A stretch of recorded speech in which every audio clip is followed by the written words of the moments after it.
नमस्कार मेरे प्यारे साथियों। आज मैं आप लोगों के सामने श्रीमद् भागवत महापुराण के पंचम स्कंध का अष्टादशों अध्याय लेकर आई हूँ, अर्थात 18वां अध्याय लेकर आई हूँ।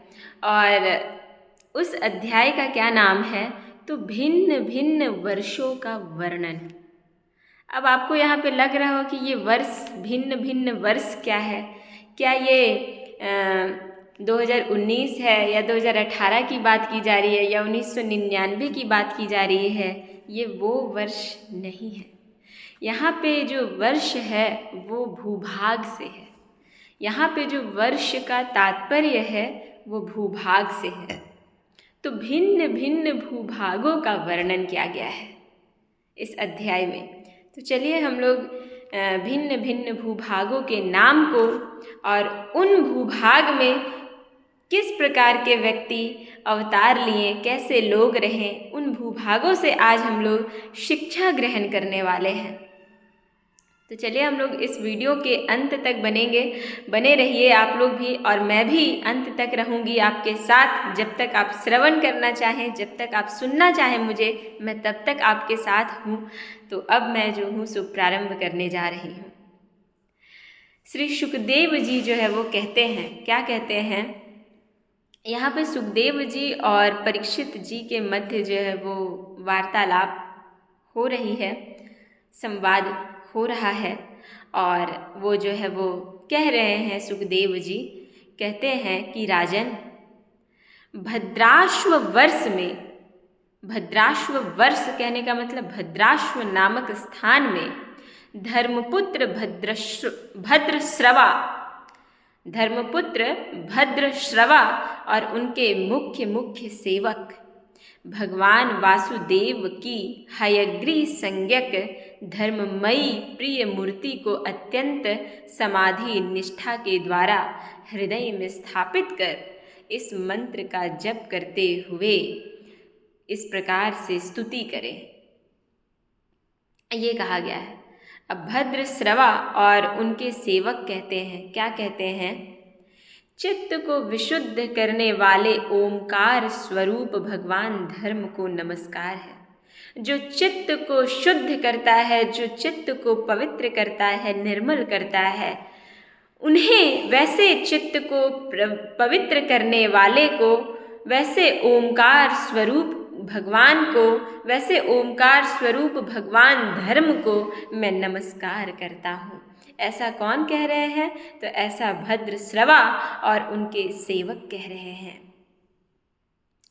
अहो, भगवान की लीला बड़ी विचित्र है। भगवान की जो लीलाएं हैं वो बहुत ही आश्चर्यजनक है, बहुत ही विचित्र है। उनको समझना शायद मुझे कई साल लग सकते हैं। शायद इस जन्म में भी मैं उन्हें नहीं समझ सकती। ऐसा मेरा ही मानना नहीं, ऐसा जो है वो भद्रश्रवा और उनके सेवकों का भी मानना है कि जो भगवान की लीला है वो बड़ा ही आश्चर्यजनक है, वो बड़ा ही जो है वो विचित्र है, जिसके कारण यह जीव संपूर्ण लोकों को संहार करने वाले काल को देखकर भी नहीं देखता और तुच्छ विषयों का सेवन करने के लिए पापमयी विचारों की उधेड़ बुन में लगा हुआ अपने ही हाथों अपने पुत्र और पिता आदि की लाश को जलाकर भी स्वयं जीते रहने की इच्छा करता है। ये मनुष्य की जो है वो दशा की बात की जा रही है। मनुष्य का क्या व्यवहार है आजकल के समय में, उसकी बात की जा रही है, उसकी झांकी यहाँ पे दी गई है। सही बात है। तुच्छ चीज के लिए, तुच्छ सेवन के लिए जो मनुष्य इधर से उधर दौड़ता रहता है, कभी उसको मारता है, कभी इसको मारता है, कभी उससे लड़ बैठता है, कभी इसको कुछ बोल देता है, और बस किस लिए तो अपने स्वार्थ के लिए, अपने हित के लिए, अपने इच्छा को पूर्ण करने के लिए इस प्रकार का कर्म कर बैठता है। इस प्रकार के वो कुकर्म में लगे रहते हैं। और इतना ही नहीं, अपने पुत्र, अपने पिता इत्यादि को दाह संस्कार करने के बाद भी वो जीने की इच्छा करता है, और जीने की इच्छा करते हुए वो फिर से वही काम करता है, फिर से पूर्ववत वो जो है वो अपना कुकर्म में लग जाता है, जबकि उसको इस जीवन का सही सच्चाई पता है, सब कुछ पता है, लेकिन फिर भी वो गलत कर्मों में करने के लिए हमेशा उद्विग्न रहता है, हमेशा वो अग्रसर होते रहता है। विद्वान लोग जगत को नश्वर बताते हैं। जो दार्शनिक लोग हैं, जो विद्वान लोग हैं, जो संत लोग हैं, जो महात्मा लोग हैं, वो सभी ये चीज जानते हैं कि यह जगत नश्वर है। हमारा दर्शन ये बात चिल्ला चिल्ला कर कहता है कि जिसकी उत्पत्ति हुई है उसका नष्ट होना एक दिन तय है। अर्थात मेरी जो है वो उत्पत्ति हुई है, मेरा जन्म हुआ है, तो मेरा मृत्यु तय है। ये पेंसिल की उत्पत्ति हुई है, ये पेंसिल का क्षय होना एक दिन तय है। कुछ भी हो, अपने इर्द गिर्द अपने नेत्र को चारों दिशाओं में घुमाइए, आपको जो कुछ भी दिख रहा हो, चाहे वो पर्वत हो, चाहे वो पेड़ हो, चाहे वो नदी हो, चाहे वो तालाब हो, चाहे वो टेबल हो, चाहे वो कुर्सी हो, चाहे वो माता हो, चाहे वो पिता हो, चाहे वो भोज्य पदार्थ हो, कुछ भी हो, उसका नष्ट होना एक दिन तय है। और विद्वानों ने इसी को एक लाइन में कहा है कि यह संसार नश्वर है, यह संसार नाश युक्त है, जिसके लिए मनुष्य दिन रात पाने की इच्छा करते रहता है, वो तो नश्वर है, वो तो क्षणभंगुर है, वो एक दिन, एक समय में, एक काल में वो नष्ट हो जाएगा। ये सब कुछ पता होने के बावजूद भी मनुष्य जो है वो दिन रात उन्हीं पदार्थों की चेष्टा करते रहता है। और क्या कहते हैं, और सूक्ष्मदर्शी आत्मज्ञानी ऐसा ही देखते भी हैं कि ये संसार नश्वर है, तो भी जन्म रहित प्रभु तो जन्म रहित है ना, वो नित्य है, वो सदैव रहते हैं, वो कभी मरते नहीं, मृत्यु से भी रहित हैं। तो उनको संबोधित करते हुए भद्र श्रवा और उनके सेवक गण जो हैं वो कह रहे हैं कि जन्म रहित प्रभो, आपकी माया से लोग मोहित हो जाते हैं।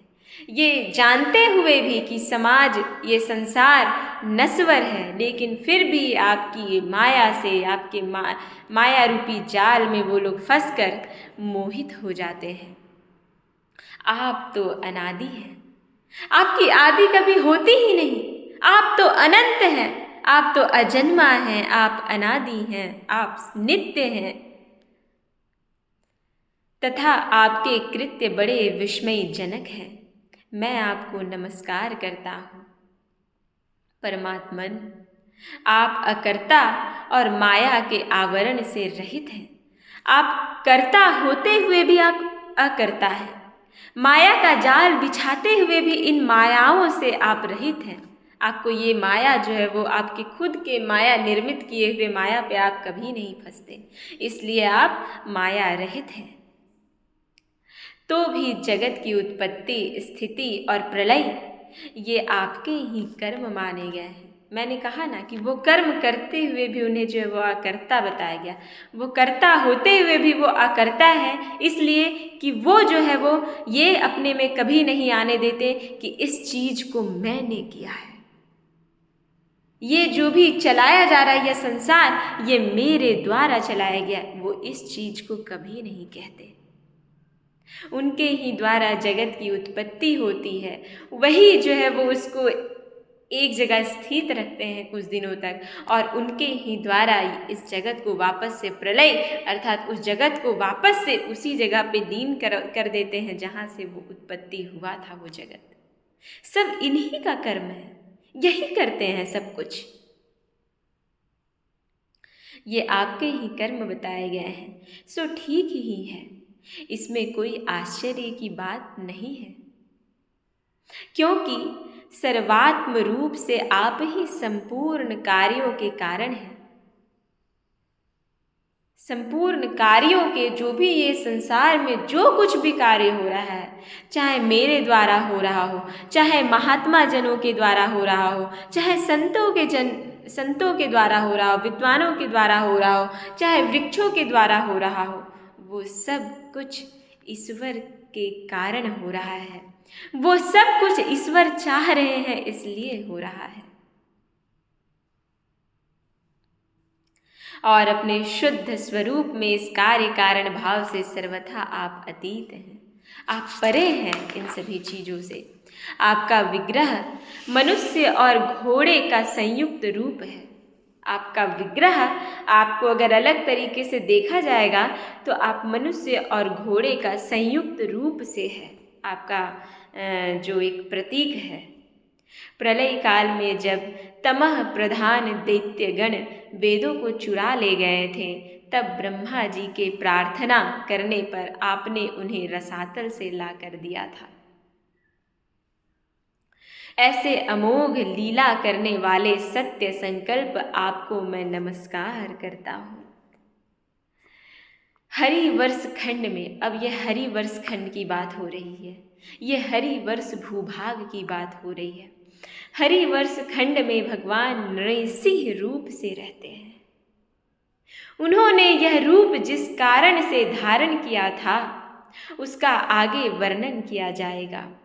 भगवान के उस प्रिय रूप की महाभागवत प्रहलाद जी उस वर्ष के अन्य पुरुषों के सहित निष्काम एवं अनन्य भक्ति भाव से उपासना करते हैं। ये प्रहलाद जी महापुरुषोचित गुणों से संपन्न हैं तथा इन्होंने अपने शील और आचरण से दैत्य और दानवों के कुल को पवित्र कर दिया था। वे इस मंत्र तथा स्तोत्र का जप पाठ करते हैं। ओमकार स्वरूप भगवान श्री नरसिंह देव को नमस्कार है।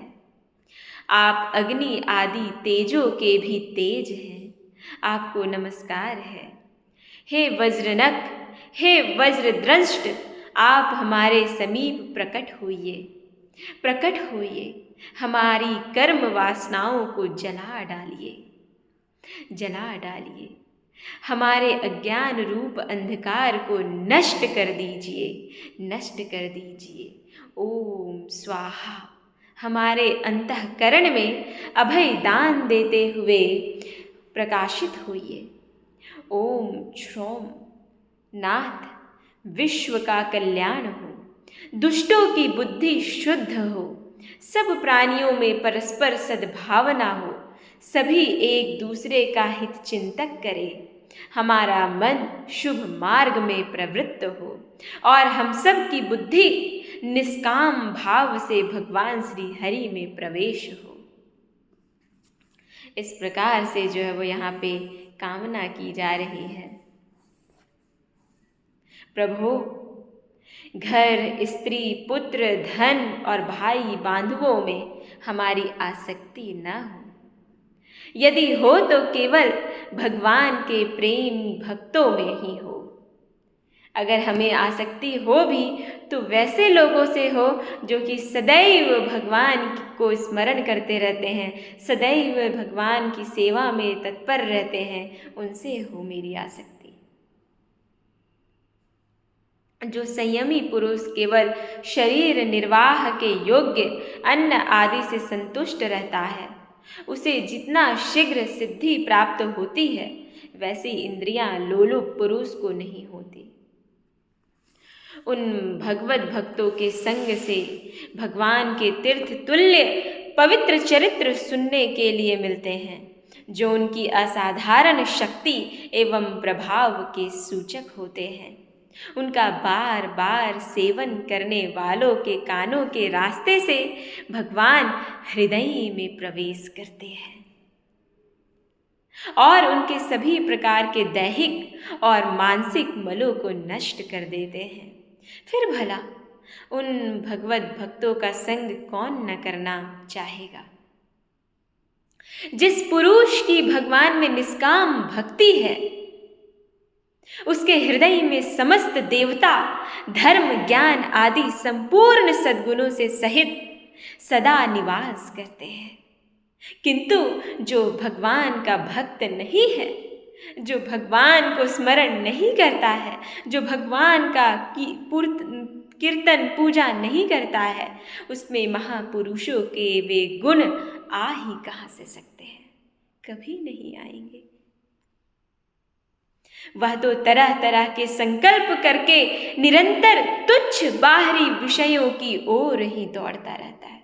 संकल्प तो करता है कि मैं आज दिन भर अध्ययन करूंगा, मैं आज दिन भर दूसरों के हित के लिए कार्य करूंगा, मैं आज दिन भर अपने विश्वविद्यालय के लिए कर्म करूंगी।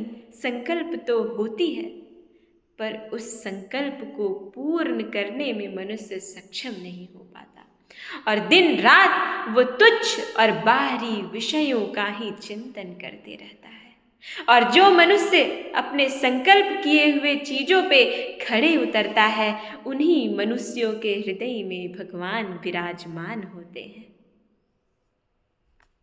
जैसे मछलियों को जल अत्यंत प्रिय उनके जीवन का आधार है, उसी प्रकार साक्षात श्री हरि ही समस्त देहधारियों के प्रियतम आत्मा है। हमारे भीतर जो आत्मा है, वो आत्मा ही भगवान है। हमारे भीतर ही वो ब्रह्म विराजमान है। उन्हें त्याग कर यदि कोई महत्वाभिमानी पुरुष घर में आसक्त रहता है, तो उस दशा में स्त्री पुरुषों का बड़प्पन केवल आयु को लेकर ही माना जाता है, गुण की दृष्टि से नहीं। जिसको दिन भर जो विषयी भोगों में जो आसक्त है, बस उनकी बड़प्पन उसकी आयु को लेकर होती है, उसके गुणों को लेकर नहीं होती है। इसलिए जो मनुष्यों को ये लगता है कि मैं इनसे उम्रों में बड़ा हूँ, मैं अधिक गुणवान हूँ, मैं अधिक विद्यावान हूँ, मैं सब चीज़ों में पारंगत हूँ, ये बिल्कुल वो मिथ्या जीवन में जी रहा है। बस वो व्यक्ति उम्र से बड़ा हो जाता है, गुणों से वो वैसा व्यक्ति कभी भी बड़ा नहीं हो पाता। अतः असुरगण, तुम तृष्णा, राग, विषाद, क्रोध, अभिमान, इच्छा, भय, दीनता और मानसिक संताप के मूल तथा जन्म मरण रूप संसार चक्र का वहन करने वाले गृह आदि को त्याग कर भगवान नृसिंह के निर्भय चरण कमलों का आश्रय लो। ऐसा कौन कह रहे हैं दैत्यों को? ऐसा जो है वो भगवान प्रहलाद कह रहे हैं, समझा रहे हैं। और इस अधर्म रूपी जो नदी में वो लोग चल रहे थे, वो उस नदी से वो इनके उपदेशों से, इनके वचनों से वो पार पाते हैं। केतुमाल वर्ष में लक्ष्मी जी का, अब केतुमाल नामक भूभाग की अब चर्चा हो रही है। इससे पहले हम हरिवर्ष खंड की चर्चा किए, जिसमें प्रहलाद जो है वो दैत्यों को जो है वो अपने ज्ञानों से, अपने उस पवित्र ज्ञानों से उनको जो है वो पार लगाए। अब हम लोग केतुमाल नामक वर्ष में प्रवेश कर रहे हैं, यानी केतुमाल नामक भूभाग का जो है वो अब हम लोग चर्चा करेंगे।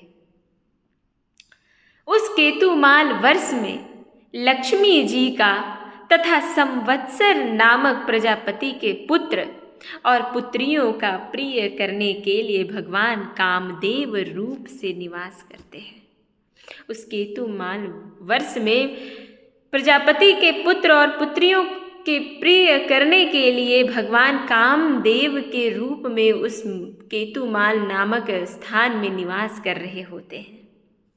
उन रात्रि की अभिमानी देवता रूप कन्याओं और दिवसाभिमानी देवता रूप पुत्रों की संख्या मनुष्य की 100 वर्ष की आयु के दिन और रात के बराबर, अर्थात 36 हजार वर्ष है, और वे ही उस वर्ष के अधिपति हैं।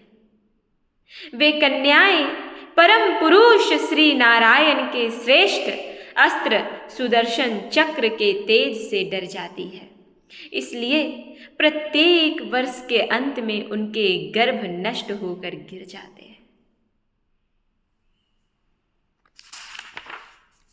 भगवान अपने सुललित गति विलास से सुशोभित मधुर मधुर मंद मुस्कान से मनोहर लीलापूर्ण चारु चितवन से कुछ उजके हुए सुंदर भ्रूमंडल की छबीली छटा के द्वारा वदनार विंद का राशि राशि सौंदर्य उड़ेलकर सौंदर्य देवी श्री लक्ष्मी को अत्यंत आनंदित करते हैं और स्वयं भी आनंदित होते रहते हैं। श्री लक्ष्मी जी परम समाधि योग के द्वारा भगवान के उस मायामयी स्वरूप की रात्रि के समय प्रजापति संवत्सर की कन्याओं सहित और दिन में उनके पतियों के सहित आराधना और वे इस मंत्र का जप करती हुई भगवान की स्तुति करते रहती है। जो इंद्रियों के नियंता और संपूर्ण श्रेष्ठ वस्तुओं के आकर हैं, खान हैं, जो इंद्रियों के नियंता हैं और संपूर्ण श्रेष्ठ वासनाओं के खान हैं, क्रिया शक्ति, ज्ञान शक्ति और संकल्प अध्यवसाय आदि चित्त के धर्मों तथा उसके विषयों के अधीश्वर हैं। 11 इंद्रियां और 5 विषय इन 16 कलाओं से युक्त हैं। वेदोक्त कर्मों से प्राप्त होते हैं तथा अन्नमय, अमृतमय और सर्वमय हैं। उन मानसिक, ऐन्द्रियक और शारीरिक बल स्वरूप परम सुंदर भगवान कामदेवों को ओम ह्राम ह्रीम ह्रूम इन बीज मंत्रों के सहित सब ओर से नमस्कार है, ऐसा करते हैं। भगवान आप इंद्रियों के अधीश्वर हैं। स्त्रियां तरह तरह के कठोर व्रतों से आपकी ही आराधना करके अन्य लौकिक पतियों की इच्छा किया करती है, किंतु वे उनके प्रिय पुत्र, धन और आयु की रक्षा नहीं कर सकते, क्योंकि वे स्वयं ही परतंत्र हैं। सच्चा पति वही है जो स्वयं सर्वथा निर्भय हो और दूसरे भयभीत लोगों की सब प्रकार से रक्षा कर सके। ऐसे पति एकमात्र आप ही हैं। ऐसे पति जो है वो एकमात्र आप ही भगवान श्री हरि हैं। यदि एक से अधिक ईश्वर माने जाएं, तो उन्हें एक दूसरे से भय होने की संभावना है। अतएव आप अपनी प्राप्ति से बढ़कर और किसी लाभ को नहीं मानते। भगवान, जो स्त्री आपके चरण कमलों का पूजन ही चाहती है और किसी वस्तु की इच्छा नहीं करती, उसकी सभी कामनाएं पूर्ण हो जाती है, किंतु जो किसी एक कामना को लेकर आपकी उपासना करती है, उसे आप केवल वही वस्तु देते हैं। ये किसी ने ये बात कहा था, मैंने ये कहीं सुना था, मीडिया में सुना था या कहीं पे मैंने ये सुना था कि जो स्त्री आपके चरण कमलों का पूजन चाहती है और किसी वस्तु की इच्छा नहीं करती, उसकी सभी कामनाएं आप पूर्ण करते हैं, क्योंकि वो कुछ मांगती ही नहीं। और जो स्त्री किसी एक कामना के लिए लगी रहती है, किसी एक चीज के लिए लगी रहती है, भगवान सिर्फ उसी कामना को उस स्त्री को पूर्ण करते हैं। उस स्त्री को बस वही कामना की पूर्ति हो पाती है। लेकिन जो कुछ नहीं मांगते, जो भक्त कुछ नहीं मांगते, भगवान उसे सब कुछ दे देते हैं।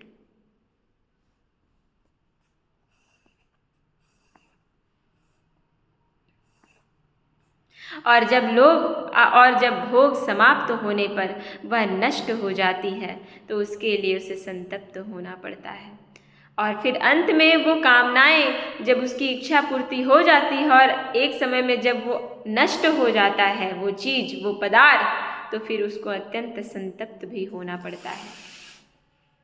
अजीब, मुझे पाने के लिए इंद्रिय सुख के अभिलाषी ब्रह्म और रुद्र आदि समस्त सुरासुर गण घोर तपस्या करते रहते हैं, किंतु आपके चरण कमलों का आश्रय लेने वाले भक्त के सिवा मुझे कोई पा नहीं सकता, क्योंकि मेरा मन तो आप में ही लगा रहता है।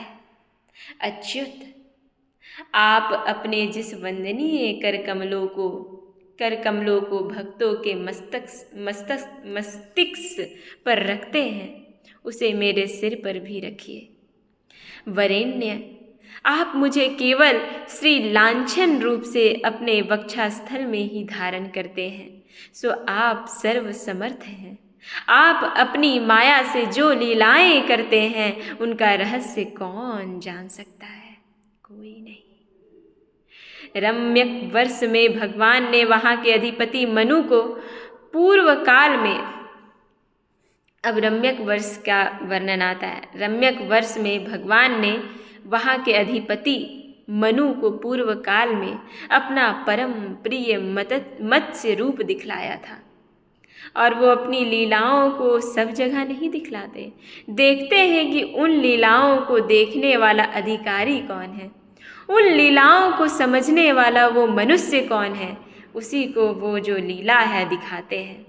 मनु जी इस समय भी भगवान के उसी रूप के बड़े भक्ति भाव से उपासना करते हैं, मत्स्य रूप को।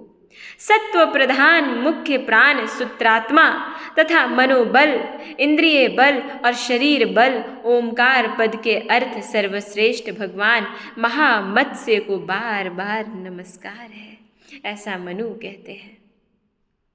प्रभो, नट जिस प्रकार कठपुतलियों को नचाता है, उसी प्रकार आप ब्राह्मण आदि नामों की डोरी से संपूर्ण विश्व को अपने अधीन करके नचा रहे हैं। अतः आप ही सबके प्रेरक हैं। आपको ब्रह्मा आदि लोकपाल गण भी नहीं देख सकते, तथापि आप समस्त प्राणियों के भीतर प्राण रूप से और बाहर वायु रूप से निरंतर संचार करते रहते हैं। वेद ही आपका महान शब्द है। एक बार इंद्र आदि इंद्रियाभिमानी देवताओं को प्राण स्वरूप आपसे डाह हुआ, तब आपके अलग हो जाने पर वे अलग अलग अथवा आपस में मिलकर भी मनुष्य, पशु, स्थावर, जंगम आदि जितने शरीर दिखाई देते हैं, उनमें से किसी की बहुत यत्न करने पर भी रक्षा नहीं कर सके। अजन्मा प्रभो, आपने मेरे सहित समस्त औषध तथा लताओं की आश्रय रूपा इस पृथ्वी को लेकर बड़ी बड़ी उत्ताल तरंगों से युक्त प्रलयकालीन समुद्र में बड़े उत्साह से विहार किया था। आप संसार के समस्त प्राण समुदाय के नियंता हैं। मेरा आपको नमस्कार है। हिरण्य वर्ष में भगवान कच्छप रूप धारण किए थे। अब हिरण्य नामक भूभाग का वर्णन किया जा रहा है। उस भूभाग में भगवान ने जो है वो कच्छप अवतार लिया था।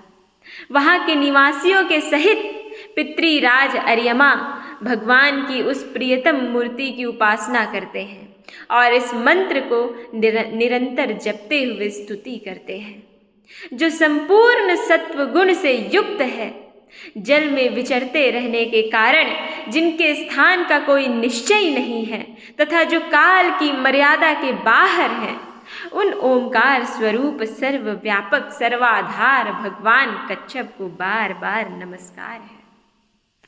भगवान, अनेक रूपों में प्रतीत होने वाला यह दृश्य प्रपंच यद्यपि मिथ्या ही निश्चय होता है, इसलिए इसकी वस्तुतः कोई संख्या नहीं है, तथापि यह माया से प्रकाशित होने वाला आपका ही रूप है।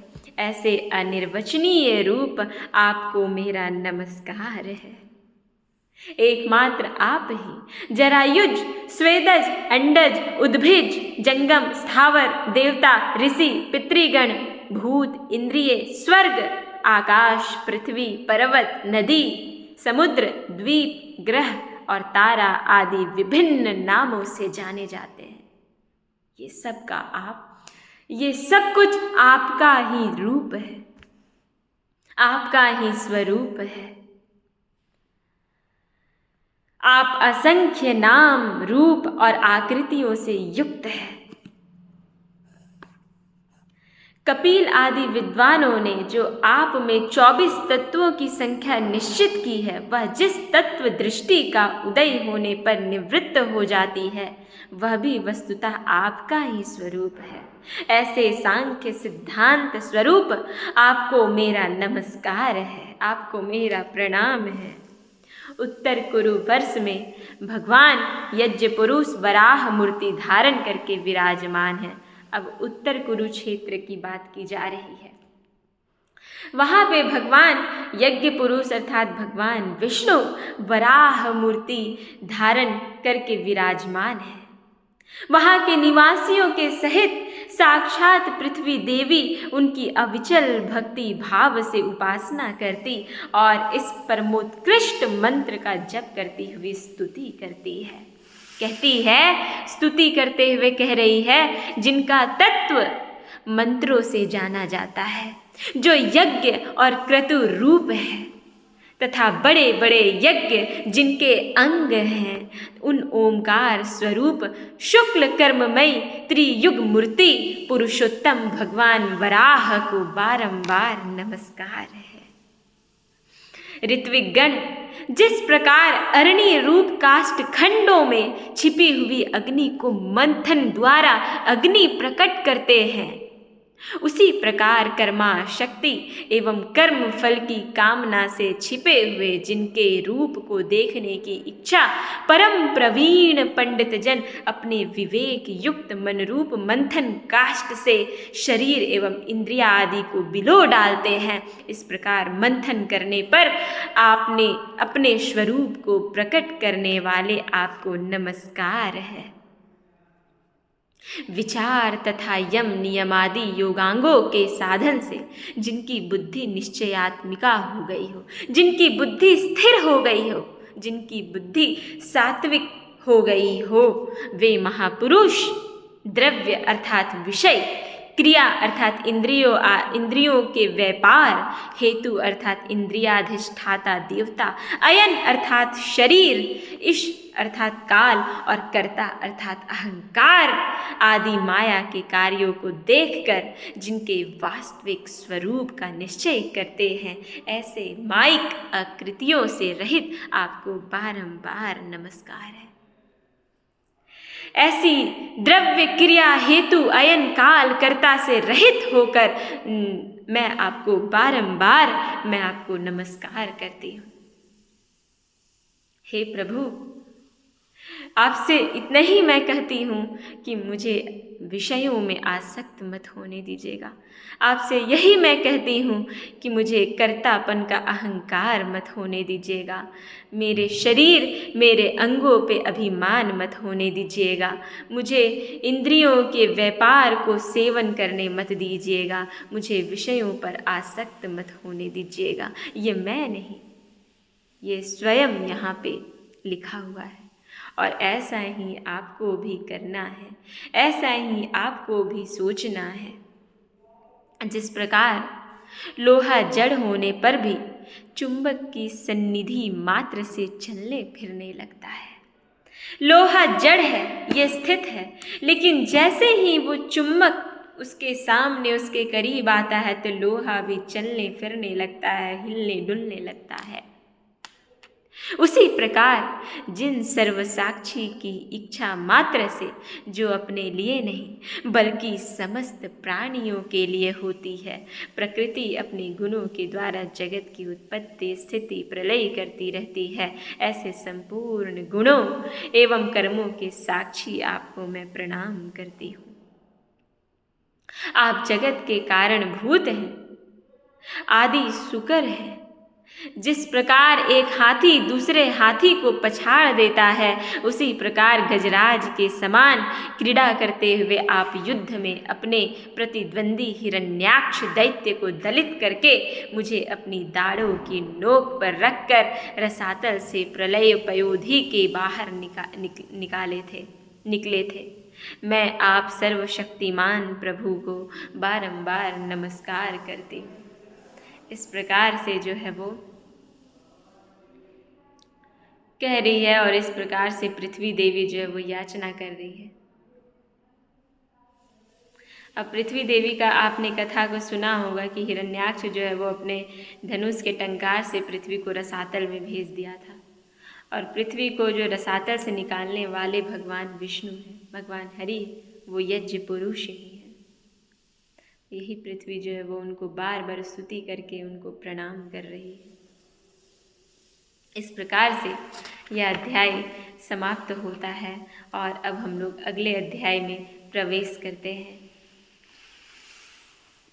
और वो अध्याय जो है वो 19वां अध्याय है, और उस अध्याय का नाम है किम पुरुष और भारतवर्ष का वर्णन। हम लोग बहुत सारे वर्ष को पढ़ लिए, भिन्न भिन्न खंडों को, भिन्न भिन्न भूभागों को, और उन भूभागों में अवतार लेने वाले भगवान पुरुष, यज्ञ पुरुष को भी हम लोगों ने देख लिया। अब देखने की आवश्यकता है किम पुरुष और भारतवर्ष का वर्णन। अब आपको समझ आ गया होगा कि इस भारतवर्ष क्यों बोलते हैं, भारतवर्ष का तात्पर्य क्या है। भारतवर्ष का मतलब होता है कि भारत के भूभागों को देखेंगे, भारत के भूखंडों को पढ़ेंगे, भारत के स्थलों को जानेंगे। इस अध्याय में श्री सुखदेव जी कहते हैं, क्या कहते हैं, राजन, किम पुरुष वर्ष में, किम पुरुष वर्ष में अर्थात किम पुरुष क्षेत्र में, समझ लेना, किम पुरुष क्षेत्र में, किम पुरुष भूभाग में, भूखंड में श्री लक्ष्मी जी के बड़े भाई आदि पुरुष सीता हृदयाभिराम भगवान श्री राम के चरणों की सन्निधि के रसिक परम भागवत श्री हनुमान जी अन्य किन्नरों के सहित अविचल भक्ति भाव से उनकी उपासना करते हैं। देखिए, हनुमान जी अन्य किन्नरों के सहित अविचल भक्ति भाव से उनकी उपासना कर रहे, किनकी, भगवान श्री हरि की। वह अन्य गंधर्वों के सहित आष्टी शेण उनके स्वामी भगवान राम की परम कल्याणमयी गुणगाथा गाते रहते हैं। श्री हनुमान जी उसे सुनते हैं और स्वयं भी इस मंत्र का जप करते हुए इस प्रकार उनकी स्तुति करते हैं। तो यहाँ पे हनुमान जी अन्य किन्नरों के साथ अविचल रूप से भक्ति भाव रूप में उनका वंदना कर रहे हैं, उनका पूजा कर रहे हैं, कीर्तन कर रहे हैं। किनका, सीता हृदयाभिराम भगवान श्री राम को। हम ओमकार स्वरूप पवित्र कीर्ति भगवान श्री राम को नमस्कार करते हैं। आप में सत्पुरुषों के लक्षण, शील और आचरण विद्यमान है। ये कहने की बात नहीं है, ये हम सब जानते हैं। आप बड़े ही संयम चित्त, लोक आराधना तत्पर, साधुता की परीक्षा के लिए कसौटी के समान और अत्यंत ब्राह्मण भक्त है। ऐसे महापुरुष महाराज राम को हमारा पुनः पुनः प्रणाम है। ऐसे भगवान हनुमान जी स्तुति कर रहे हैं और उनके साथ किन्नर गण भी स्तुति कर रहे हैं। भगवान, आप विशुद्ध बोध स्वरूप अद्वितीय अपने स्वरूप के प्रकाश से गुणों के कार्य रूप जागृत आदि संपूर्ण अवस्थाओं का निराश करने वाले सर्वांतर आत्मा, परम शांत शुद्ध बुद्धि से ग्रहण किए जाने योग्य नाम रूप से रहित और अहंकार शून्य है। मैं आपको प्रणाम करती हूँ। प्रभु, आपका मनुष्य अवतार केवल राक्षसों के वध के लिए नहीं हुआ है। इसका मुख्य उद्देश्य तो मनुष्यों को शिक्षा देना है। अन्यथा अपने स्वरूप में ही रमन करने वाले साक्षात जगत आत्मा जगदीश्वर को सीता के वियोग में इतना दुख कैसे हो सकता था। आप धीर पुरुषों के आत्मा हैं और प्रियतम भगवान वासुदेव हैं। त्रिलोकी की किसी भी वस्तु में आपकी आसक्ति नहीं है। आप न तो सीता जी के लिए मोह को ही प्राप्त हो सकते हैं और न तो सीता जी के लिए और न ही लक्ष्मण जी का त्याग ही कर सकते हैं। आपके ये व्यापार केवल लोक शिक्षा के लिए ही है। ये जो कुछ भी वो कर रहे हैं इस लोक में, वो सिर्फ लोक को शिक्षा देने के लिए कर रहे हैं।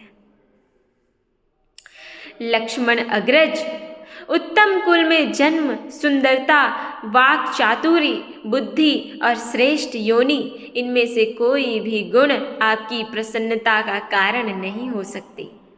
यह बात दिखाने के लिए ही आपने इन सब गुणों से रहित हम वनवासी वानरों से मित्रता की है। ऐसा हनुमान जी कह रहे हैं राम भगवान से। देवता, असुर, वानर अथवा मनुष्य कोई भी हो, उसे सब प्रकार से श्री राम रूप आपका ही भजन करना चाहिए, क्योंकि आप नर रूप में साक्षात श्री हरि ही हैं और थोड़े किए को भी बहुत अधिक मानते हैं। आप ऐसे आश्रित वत्सल हैं कि जब स्वयं दिव्य धाम को सिधारे थे, तब समस्त उत्तर कौशल वासियों को भी अपने साथ ही ले लिए थे। भारतवर्ष भी भगवान दयावश नर नारायण रूप धारण करके संयमशील पुरुषों पर अनुग्रह करने के लिए अव्यक्त रूप से कल्प के अंत तक तप करते हैं। उनकी यह तपस्या ऐसी है कि जिससे धर्म, ज्ञान, वैराग्य, ऐश्वर्य, शांति और उपरति की उत्तरोत्तर वृद्धि होकर अंत में आत्मस्वरूप की उपलब्धि हो सकती है। यहाँ पे राम भगवान का जो है वो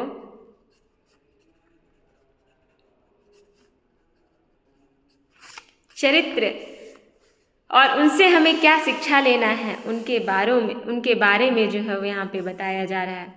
वहाँ भगवान नारद जी स्वयं श्री भगवान के ही कहे हुए सांख्य और योग शास्त्र के सहित भगवान महिमा को प्रकट करने वाले 5 रात्र दर्शन का सावरणी मुनि को उपदेश करने के लिए भारतवर्ष की वर्णाश्रम धर्मावलंबिनी प्रजा के सहित अत्यंत भक्ति भाव से भगवान श्री नर नारायण की उपासना करते और इस मंत्र का जप तथा स्तोत्र को गाकर उनकी स्तुति करते हैं। ओमकार स्वरूप, अहंकार से रहित, निर्धनों के धन, शांत स्वभाव ऋषि प्रवर भगवान नर नारायण को नमस्कार है। वे परम हंसों के परम गुरु और आत्मा रामों के अधीश्वर हैं और बार बार नमस्कार है यह गाते हैं। और क्या गा रहे हैं? जो विश्व की उत्पत्ति आदि में उनके कर्ता होकर भी कर्तृत्व के अभिमान में नहीं बंधते, शरीर में रहते हुए भी उसके धर्म, भूख, प्यास आदि के वशीभूत नहीं होते तथा दृष्टा होने पर भी जिनकी दृष्टि दृश्य के गुण दोष से दूषित नहीं होता, उन असंग एवं विशुद्ध साक्षी स्वरूप भगवान नर नारायण को नमस्कार है। योगेश्वर हिरण्यगर्भ भगवान ब्रह्मा जी ने योग साधना की सबसे बड़ी कुशलता यही बतलाई है कि मनुष्य अंत काल में देहाभिमान को त्याग कर भक्ति पूर्वक आपके प्राकृत गुण रहित स्वरूप में अपना मन लगावे। यही योग साधना की जो है वो मुख्य उद्देश्य होनी चाहिए। लौकिक और पारलौकिक भोगों के लालची मूढ़ पुरुष जैसे पुत्र, स्त्री और धन की चिंता करके मौत से डरते हैं, उसी प्रकार यदि विद्वान को भी इस निंदनीय शरीर के छूटने पर भय ही बना रहा, तो उसका ज्ञान प्राप्ति के लिए किया हुआ सारा प्रयत्न विफल है। अतः अधोक्षज आप हमें अपना स्वाभाविक प्रेम रूप भक्ति योग प्रदान कीजिए, जिससे कि प्रभो इस निंदनीय शरीर में आपकी माया के कारण बद्धमूल हुई दुर्भेद्य अहंता ममता को हम तुरंत ही काट डालें। राजन, इस भारतवर्ष में भी बहुत से पर्वत और नदियां हैं, जैसे मलय, मंगलप्रस्थ, मैनाक, त्रिकुट, ऋषभ, कुकट, कोलक, सह्य, देवगिरी, ऋष्यमुख, श्रीशैल, वेंकट, महेंद्र, वारीधार, विंध्य, शुक्तिमान, ऋक्षगिरी, पारियात्र, द्रोण, चित्रकूट, गोवर्धन, रैवतक, ककुभ, नील, कोकामुख, इंद्रकील और कामगिरी आदि। ये सभी पर्वतों के नाम हैं। इस प्रकार और भी सैकड़ों हजारों पर्वत इस भारतवर्ष में हैं। उनके तट प्रांतों से निकलने वाले नद और नदियां भी अनगिनत हैं। ये नदियां अपने नामों से ही जीव को पवित्र कर देती है और भारतीय प्रजा इन्हीं के जल में स्नान आदि करती है। ये वो नदियां हैं जो कि अपने नामों से ही पवित्र कर देती है। मेरे प्यारे मित्रों, उन नदियों को आप सदैव स्मरण कीजिए ताकि आपकी आत्माओं को, आपके वक्षस्थल को, आपके मन को, आपके बुद्धि को पवित्र करते रहे। उनमें से मुख्य मुख्य नदियां ये हैं: चंद्रवसा, ताम्रपर्णी, अवटोदा, कृतमाला, वैहायसी, कावेरी, वेणी, पयस्विनी, सरकरावर्ता, तुंगभद्रा, कृष्णा, वेण्या, भीमरथी, गोदावरी, निर्विंध्या, पयोषणी, तापी, रेवा, सुरसा, नर्मदा, चमरणवती, सिंधु, अंध और शोण नाम के नद, महानदी, वेदस्मृति, ऋषिकुल्या, त्रिशामा, कौशिकी, मंदाकिनी, यमुना, सरस्वती, दृषद्वती, गोमती, सरयू, रोधस्वती, सप्तवती, सुषोमा, शतद्रु, चंद्रभागा, मरुद्वृधा, वितस्ता, अस्किनी और विश्वा। ये सब वो पवित्र नदियां हैं जिनके नाम को स्मरण करने से ही आपके हृदय भी पवित्र हो जाएंगे, और स्नान करना तो बहुत दूर की बात है। इस वर्ष में जन्म लेने वाले पुरुषों को ही अपने किए हुए सात्विक, राजसिक और तामसिक कर्मों के अनुसार क्रमशः नाना प्रकार की दिव्य, मानुष और नारकी योनियां प्राप्त होती है, क्योंकि कर्मानुसार सब जीवों को सभी योनियां प्राप्त हो सकती है। इसी वर्ष में अपने अपने वर्ण के लिए नियत किए हुए धर्मों का विधिवत अनुष्ठान करने से मोक्ष तक की प्राप्ति हो सकती है। परीक्षित, संपूर्ण भूतों के आत्मा राग आदि दोषों से रहित अनिर्वचनीय निराधार परमात्मा भगवान वासुदेव में अनन्य एवं अहेतुक भक्ति भाव ही यह मोक्ष पद है। यह भक्ति भाव तभी प्राप्त होता है जब अनेक प्रकार की गतियों को प्रकट करने वाली अविद्या रूप हृदय की ग्रंथि कट जाने पर भगवान के प्रेमी भक्तों का संग मिलता है। देवता भी भारतवर्ष में उत्पन्न हुए मनुष्यों की इस प्रकार की महिमा गाते हैं। आह, जिन जीवों ने भारतवर्ष में भगवान की सेवा के योग्य मनुष्य जन्म प्राप्त किया है, उन्होंने ऐसा क्या पुण्य किया है, अथवा इन पर स्वयं श्री हरि प्रसन्न क्यों हो गए हैं। इस परम सौभाग्य के लिए निरंतर हम भी तरसते हैं। ऐसा मैं नहीं, ऐसा देवता गण कह रहे हैं। हम बड़े कठोर यज्ञ, तप, व्रत और दान आदि करके जो यह तुच्छ स्वर्ग का अधिकार प्राप्त हुआ है, हमें इसका क्या लाभ है, ऐसे देवता लोग कह रहे हैं। यहाँ तो इंद्रियों के भोगों की अधिकता के कारण स्मृति शक्ति क्षीण हो जाती है। स्वर्ग लोक भी कुछ अच्छा नहीं है, सिर्फ वहाँ सुख ही सुख मिलता है, और आपके द्वारा जो धर्म कमाया हुआ है, जो आपके द्वारा जो पुण्य कमाया हुआ है, वो वहाँ क्षीण होते रहता है स्वर्गलोक में। और जैसे वो खत्म होगा वैसे आप वापस यहाँ पे आइएगा इस लोक में। इसलिए आप सदैव यही कामना कीजिए, आप सदैव इसी चीज़ पे तत्पर रहिए कि सत्य विद्या की प्राप्ति हो और मोक्ष की प्राप्ति हो। नहीं तो कोई जगह पे, कोई लोक में आपको शांति नहीं मिल सकती है। कोई लोक आपके लिए जो है वो क्या बोलते हैं, सुखदायी नहीं हो सकती है, कोई लोक नहीं। मुख्य आपका यही उद्देश्य होना चाहिए जीवन का कि आप जो है वो मोक्ष की प्राप्ति में हमेशा लगिए। यह स्वर्ग तो क्या, जहाँ के निवासियों की एक एक कल्प की आयु होती है, किंतु जहाँ से फिर संसार चक्र में लौटना पड़ता है। उन ब्रह्मलोकादि की अपेक्षा भी भारत भूमि में थोड़ी आयु वाले होकर जन्म लेना अच्छा है, क्योंकि यहाँ धीर पुरुष एक क्षण में ही अपने इस मर्त्य शरीर से किए हुए संपूर्ण कर्म श्री भगवान को अर्पण करके उनका अभय पद प्राप्त कर सकता है। जहाँ भगवत कथा की अमृतमयी सरिता नहीं बहती, जहाँ उसके उद्गम स्थान भगवत भक्त साधु जन निवास नहीं करते, और जहाँ नृत्य गीता आदि के साथ बड़े समारोह से भगवान यज्ञ पुरुष की पूजा अर्चा नहीं की जाती, वह चाहे ब्रह्मलोक ही क्यों ना हो, उसका सेवन नहीं करना चाहिए। जिन जीवों ने इस भारतवर्ष में ज्ञान, तदनुकूल कर्म तथा उस कर्म के उपयोगी द्रव्य आदि सामग्री से संपन्न मनुष्य जन्म पाया है, वे यदि आवागमन के चक्र से निकलने का प्रयत्न नहीं करते तो व्याध की फांसी से छूटकर भी फल आदि के लोभ से उसी वृक्ष पर विहार करने वाले वनवासी पक्षियों के समान फिर बंधन में पड़े रहते हैं।